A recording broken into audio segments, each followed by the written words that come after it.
Rashid Lai au kiongozi Lai ni katibu mkuu wa chama cha Alliance for Africa Farmers Party AFP, chama cha wakulima. Mimi niseme mambo mafupi sana sababu wazangu wengi wamezungumza. Miradi kama hii mikubwa kama hii na ile midogo na hiyo ya kati ambayo imeendelea, imefanywa, inafanywa na itafanywa, tumefanikiwa, tutafanikiwa, yani tumefanikiwa, tunafanikiwa na tutafanikiwa. Kwa maana iliyokwisha kumalizika tumefanikiwa, inayoendelea tunafanikiwa, na inayokuja tutafanikiwa. Ni kwa sababu nchi yetu ina amani. Mimi nataka niseme sehemu hiyo tu. Amani ndio kitu peke yake imewezesha kufikia hatua hii. Nchi haiwezi kuendelea kujenga daraja kubwa kama hili kama watu wanafukuliana na mashoka huko mtaani, watu wanashika madumu ya petroli kwenda kuchoma vituo vya mapetroli, kwenda kuchoma ofisi za serikali, kwenda kuchoma siyo nini, kuandamana bila mpango. Hatuwezi kufanikiwa kufanya miradi mikubwa kama hii. Miradi hii inafanikiwa kwa sababu nchi yetu imekuwa na amani ya kudumu ya uhakika. Ndio maana serikali imeweza kutekeleza majukumu yake kwa sababu nchi imekuwa kwenye utulivu.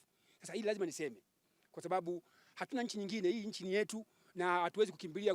Wenzetu huko ndo wanakimbia na magodoro, wanakimbilia hapa kuja kujihifadhi. Leo sisi nchi kama tunafikia hatua tunaharibu, tunakimbilia wapi? Kwa hiyo lazima tuambiane ukweli. Tunasifu serikali kazi iliyofanya, lakini pia lazima tuwaambie wananchi miradi hii imefanikiwa, inafanikiwa na itafanikiwa ikiwa Watanzania wote tutaweza kuendelea kulinda nchi kabaki na amani. Maneno ya uchochezi huwa yanaanzaga kidogo kidogo. Sasa hivi unaona tuna wimbi. Mheshimiwa Rais ameandaa kamati. Nchi imepata na shida. Niwaambie kitu kimoja. Nchi imepata na shida. Sisi nchi inaendeshwa kwa mujibu wa katiba. Katiba imeelekeza na imeweka makundi. Katiba imeweka bunge la katiba, bunge la zamani, bunge la Jamhuri ya Muungano wa Tanzania kutunga sheria na kushauri serikali.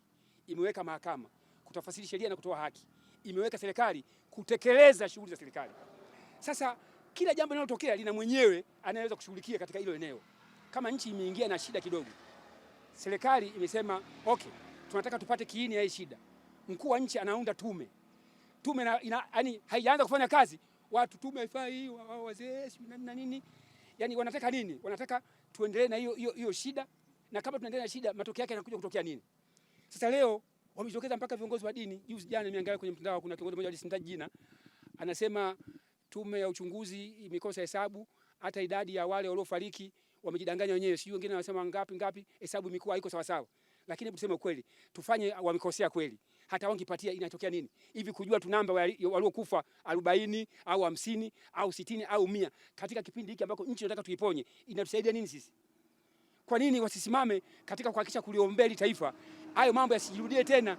Hivi nani anataka kila siku arudishwe kwamba eti mmekosea idadi ya waliokufa? Hata kama wangipatia inatusaidia nini sisi katika nchi, katika mazingira kama haya? Tume imefanya kazi, wamewasilisha ripoti yao kwa Mheshimiwa Rais. Mheshimiwa Rais kapokea, kasema anafanyia kazi na kweli tunaamini itafanywa kazi kweli.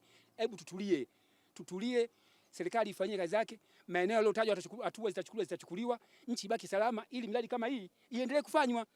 Tukiendelea serikali inajipanga kushughulikia tatizo, watu bado wanaendelea kuweka maneno ya kuchochea watu kuonekana bado shida bado ipo, miradi kama hatuwezi kuiona tena, kwa sababu watu wa serikali zinataka kushughulika na kubishana, na wakati kuna miradi mikubwa kama ile itakuwa ifanyike. Kwa hiyo la yangu ni kubwa kwamba miradi hii imefanikiwa, inafanikiwa na itafanikiwa kama nchi itaendelea kuwa salama.